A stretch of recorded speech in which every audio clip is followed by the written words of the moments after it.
and we're the first institution in the whole of Africa, in the whole of Africa, to diagnose and successfully manage the case of multi-inflammatory systemic syndrome.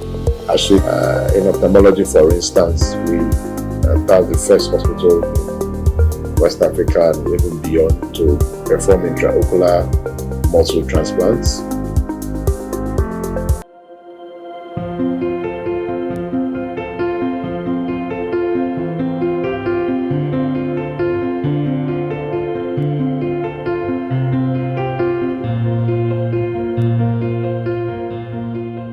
Good morning, my name is Professor Datonye Alasia.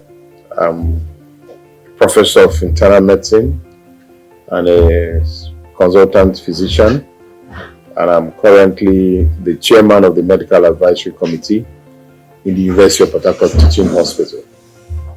All right, sir. How has it been for you at CMAC in the last 3 years? Okay, so now we're talking about UPTH at 45, so let me go back a bit. Of course, the hospital journey from Emoha as a small hospital, moving on to the old site which used to be the General Hospital on Hospital Road, and of course for me, some personal experiences. My grandfather had treatment in that hospital, and I did my housemanship in this hospital when we were still at the old site on Hospital Road. So I've had a long journey and long association with the hospital, and then moving over to this permanent site in 2006. So in the course of that journey, the hospital has grown from a 4-department hospital: obstetrics and gynecology, medicine, surgery and pediatrics. So the hospital that now has at least 64 differentiated clinical and non-clinical departments. So that's a very big leap. And even within those 4 original departments, there's a lot of advancement and sub-specialization. So from surgery, you have ophthalmology, you have ENT, bones and plastic, orthopedic, neurosurgery, urology, and some of them are standing out as divisions on their own. So it's actually been a very big leap. And if you don't take the time to look at this, you wouldn't really realize how far we have come and the significance of being 45. So for me,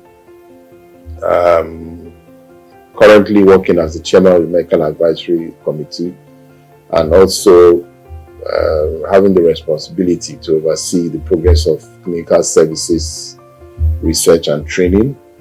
I think it's been remarkable, but of course, like I said, we need to go back to the past in history and see where we are coming from.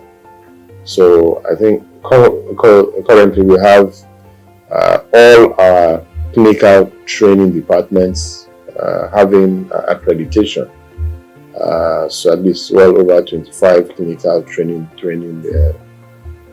departments and units have accreditation from either the regulatory bodies or the postgraduate training colleges. And we're also working to achieve institutional service accreditation, which is part of our strategic plan. So of course, before I became CMAC, I was vice chair of the strategic plan. And so that's the plan we're implementing currently, which runs from, which will elapse next year in 2026. And also served as the CMAC in charge of strategic advancement. And one of the pillars of that advancement includes the UPTH alumni. So I'm very happy that in the course of this anniversary, the alumni will take a full route and will be formally established, and also expanding our opportunities for resource mobilization.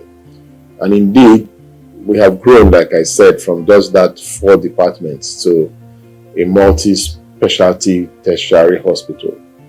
And there's a lot we do to show for it in many of the areas of our services. In ophthalmology, for instance, we are the first hospital in West Africa and even beyond to perform intraocular muscle transplants. Our neurosurgical unit performs complex scoliosis repairs. So even in the area of infectious diseases, we remain one of the leading institutions. So that brings us back to the COVID era that we are talking about. So we've been able to develop a very strong infectious disease response team and unit, and we remain the leading center in River State and beyond, especially in the South, for the care of re-emerging and emerging infectious diseases from Lassa fever to Mpox, and then COVID came. And of course, during the COVID, we were able to build the capacity for that pandemic response, and we're the first institution in the whole of Africa, in the whole of Africa, to diagnose and successfully manage the case of multi-inflammatory systemic syndrome associated with COVID in children. And we have globally published papers to show that, and because of that, we're able to build a very strong unit. And as now, we remain the leading center for the management of Mpox. And from that, we've now established a center for infection prevention and control and antimicrobial surveillance. So as an institution, we are contributing significantly to those numbers through our various schools. So we have a school of community health, a college of community health now, where we are training a lot of frontline community healthcare workers. We also have a school for health information management, and we also have a school for social development and occupational therapy. So these are some category of frontline healthcare workers that we are really invested as an institution in training and growing. And of course, our programs for basic nursing and post-basic nursing are also ongoing. I think during the last convocation, we had about 3,000 graduates, and we expect those numbers to continue to grow. So we are doing our own bit as a hospital to contribute to and helping the country to meet those targets that have been set. So 45 years is remarkable, and of course 45 years will also help us reset as we now move forward. And I'm sure we look forward to celebrating 50. So this UPTH 45, so like I said, is a major landmark, and we have grown from just a 4-department hospital to where we are now, multi-specialty, over 64 differentiated departments and units, with many schools and colleges, and we are up there doing our best to give the quality of service to our patients. We also know that we leave our primary role, which is the tertiary care, to fill the gaps and the void in secondary and primary care. So that also brings some burden for us.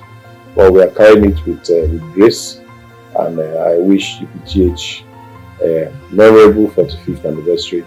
And like I said, we are looking forward to the golden jubilee, which is the 50th. Thank you very much.